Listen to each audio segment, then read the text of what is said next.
I am here in the Seychelles and it's time to set off on a little adventure. We're going to discover Mahé. Let's go and see what we can see.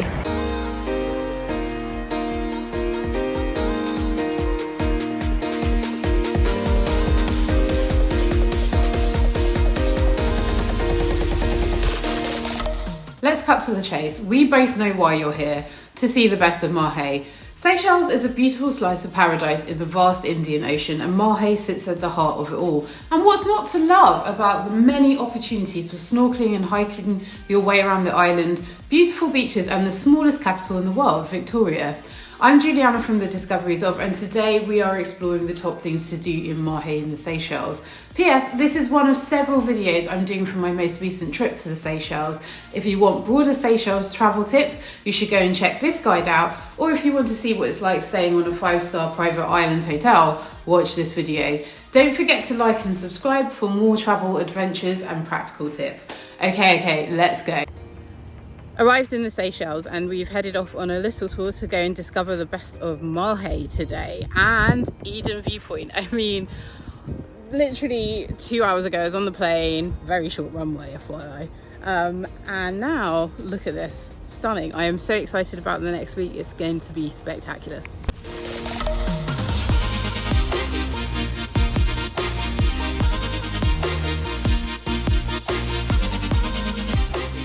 Eden Island Viewpoint has the breathtaking sweeps over Mahé and beyond. What more can I say? You'll be able to capture some of Victoria, Eden Island and glimpse of some of the surrounding islands, exploring Mahé's stunning beaches.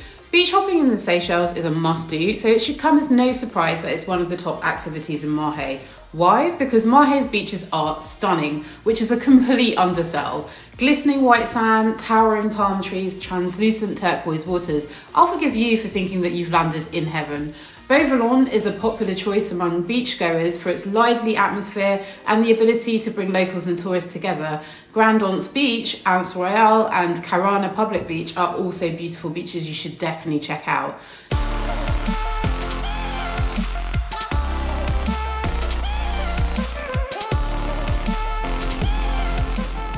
Weather-wise, this isn't quite what I was gunning for on my first day in the Seychelles, but here at Grand Anse Beach, and it's pretty spectacular. And you know what? Mahé isn't even the island that's known for having the best beaches. So I think we're going to see some spectacular beaches, but can we stop with the drizzling and stop with the clouds? No, thank you. Next stop is the Botanical Gardens. Now, I'm not going to lie, I am jet lagged. I'm hungry, but we are going on an adventure. The Seychelles National Botanical Garden has a lot of exotic and endemic flora and fauna, including the coco de mer, the biggest and the rudest looking nut in the world. There are also various birds to spot, not to mention the fact that the population of giant Aldabra tortoises is one of the garden's top attractions. And guess what? You can feed them too. You should also go snorkeling in Bay Lazar. Bay Lazar is the best spot for snorkeling on Mahé. This pristine beach is home to vibrant coral reefs where you'll likely spot several species of angelfish and green humphead parrotfish, among plenty others. If you're lucky, you might even spot a lemon shark or two.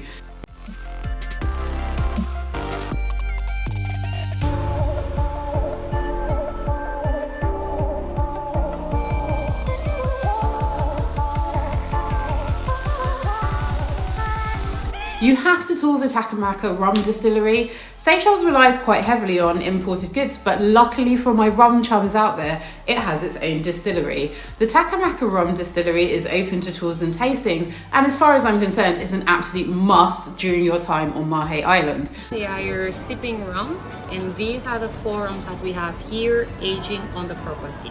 So we're gonna start with Grand Cas, which is at 51.6%. A premium tasting will cost you around £10, takes you through how they create these unique blends. The distillery grounds feature a museum, historical ruins and a medicinal garden you can walk through, or you can book onto a guided tour of the museum and the distillery. Wasn't that spectacular? Cheeky bit of rum tasting in the middle of the day, why not? I mean, I'm working on 3 hours sleep at this point. Anything goes.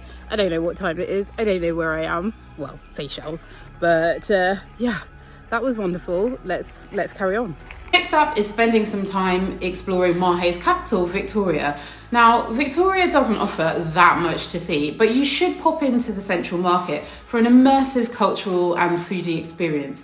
Next up are the must-see attractions in Victoria are the intricately designed Hindu temple and Little Ben. Much like London's Little Ben, this Big Ben replica is a tiny showstopper, so make sure you get a good look.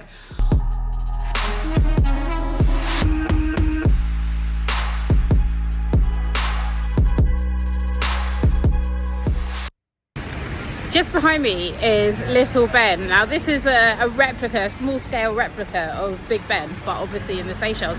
But did you know there is also a Little Ben in London, which is near to Victoria Station, that is exactly the same as this, except for this one's been painted silver, but the one in London and this one here in the Seychelles are literally the only two of those little replica ones that you can still see today. Take one of the Morne Seychellois National Park's trails.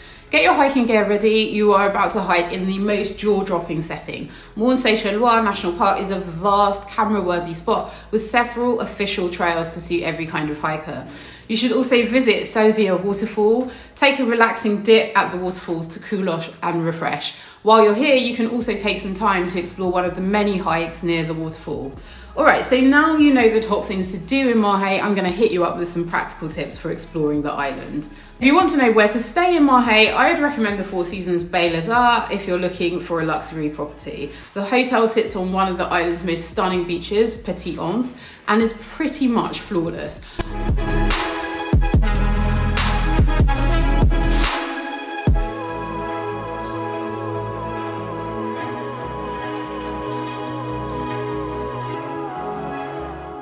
On more of a budget, Green Blue Beach House is also by Bay Lazar, but it's a lot cheaper at around £150 per night. And really, the Seychelles isn't a budget destination, so £150 per night is actually really good for that.